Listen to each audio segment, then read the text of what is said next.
Des gens bons à mettre au mur. Et pan. C'est tout. De qui parlez-vous? Je parle de ces gens-là qui vous gouvernent, qui sont en train de vous conduire pour vous dîner comme à l'abattoir, comme nous conduit les bêtes. Tu as connu Dutroux? Oui, je connais Dutroux, j'ai connu des autres. Et celui de la police judiciaire, je les connais. Je les connais tous. Ils ont été complètement sabotés, au point qu'ils ont dû voter eux-mêmes au Parlement. Ils ont voté l'enfermement de tout le travail qu'ils avaient fait aux archives pour 30 ans. Tout le travail qu'ils ont fait est enfermé et on ne peut plus avoir accès pendant 30 ans. Et c'est le Parlement lui-même qui a voté ça. Enfin, vous imaginez, quoi. On a pleuré pour pouvoir les voir. Oui, vraiment, on a insisté avec notre avocat, on a vraiment pleuré. Et on nous a dit non, ce n'est pas possible, la loi est faite ainsi. On a demandé mais quel était le bon sens de cette loi? Et on nous a répondu c'est pour votre bien psychologique. On a dit que notre bien psychologique, c'était pas à eux de savoir ce qui était bien pour nous psychologiquement. Nous, psychologiquement, ce qui aurait été bien pour nous, c'était d'être certaines. Et pour rappel, la justice a voulu nous faire croire que les fillettes, Julie et Mélissa, étaient mortes de faim dans la cage du Trou lorsque ce dernier avait été incarcéré quelques semaines pour une affaire de vol. Alors, si les fillettes sont mortes de faim, moi j'aimerais bien savoir, parce que je suis peut-être bête et que je ne comprends rien, mais j'aimerais bien savoir, j'aimerais bien qu'on m'explique, une fois pour toutes, comment il se fait qu'elle présentait sur les photos d'autopsie des béances anales et vaginales de plus de 5 cm. Mais c'est vrai, madame, vous avez peur de dire la vérité. Vous voulez me faire croire qu'elles se sont faites cela toutes seules dans la cache. Et pourquoi? Pourquoi a-t-on refusé d'analyser les 6000 traces ADN retrouvées sur les fillettes et dans les caches? Du sang, du sperme, des cheveux, des poils. Pourquoi n'a-t-on pas été plus loin? Avait-on peur de retrouver la trace de personnalité influente? Je suis quand même bien en droit de me poser cette question partagée par l'ensemble du peuple belge. Et c'est vrai que Laurent Louis a choqué, écœuré, indigné plus d'une personne. S'il voulait faire parler de lui, c'est réussi, mais pour beaucoup, il a dépassé les bornes.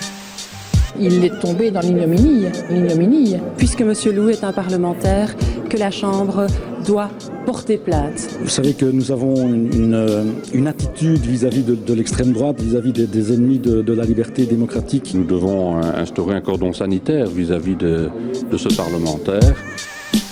Depuis 5 ans, on n'a toujours pas réussi ni à obtenir des aveux de Dutroux, ni à obtenir des traces matérielles ou des témoignages probants qui attestent que c'est Dutroux qui a vraiment enlevé les enfants, qui les a vraiment violés ou qui les a vraiment assassinés. C'est assez catastrophique parce que plus rien n'est clair aujourd'hui. Plus rien n'est clair. Ce qui inquiète le plus les Belges, c'est que dans cette affaire, de nombreux enquêteurs ont été dessaisis. Il y a eu plusieurs policiers, un juge d'instruction, et en fait on s'oriente vers la thèse du pervers isolé, et les Belges se demandent s'il est imaginable qu'un homme seul ait pu monter tout ça, ou s'il existe des réseaux pédophiles qu'on veut dissimuler à la population belge. Sur le podium, les parents des victimes prennent la parole. Le droit à tous les enfants d'être considérés comme des petits princes et des petites princesses. Et nous tous les adultes, nous avons le devoir de les considérer en tant que tels. Peut-être parce que je suis le seul parmi les personnes à avoir eu accès à ce dossier, à avoir osé dénoncer ce qui s'y trouve. Les invraisemblances et les mensonges qu'on cache à l'opinion publique. C'est à celui qui a eu le courage de risquer sa vie pour la vérité, sa carrière pour la mémoire de ces pauvres enfants violés jusqu'à ce que mort s'en suive, qu'on s'en prend. Preuve supplémentaire que des gens haut placés ne veulent pas que la lumière soit faite sur ce dossier. La réalité, c'est que Dutroux n'est que la petite main d'un réseau bien plus large, se composant d'une certaine élite du pays, des gens qui sont en mesure de faire étouffer la vérité. Il y a un juge, Conrad, qui arrête une dizaine de personnes, on dessaisit le juge et on met un nouveau juge qui s'appelle Langlois, qui n'a jamais fait d'instruction. C'est son premier dossier d'instruction, le juge Langlois. Dans l'enquête la plus grosse, dans le dossier du siècle, on va mettre un juge qui n'a jamais fait d'instruction. Vous comprenez ça, vous? Vous pensez que le procès va réellement lever le voile sur tout ce qui s'est passé?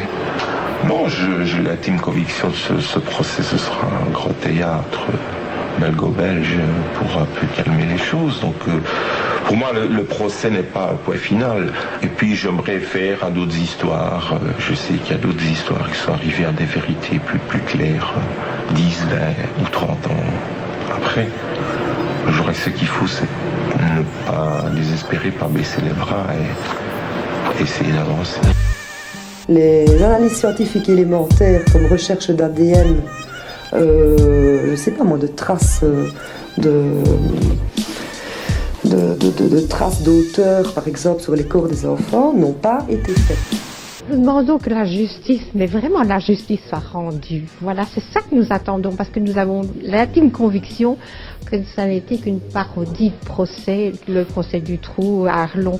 Donc il y a des tas de choses qui ont été remises au procès bis, et c'est ça qu'on voudrait vraiment bien savoir.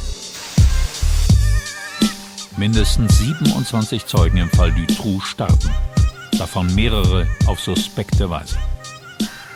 Wurde auch Anna Konjevoda umgebracht, weil sie zu viel wusste?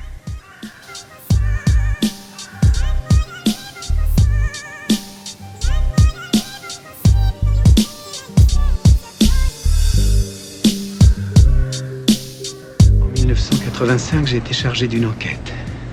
Elle concernait les agissements d'un supposé réseau de pédophiles. Des bruits persistants parvenaient au parquet de Bruxelles.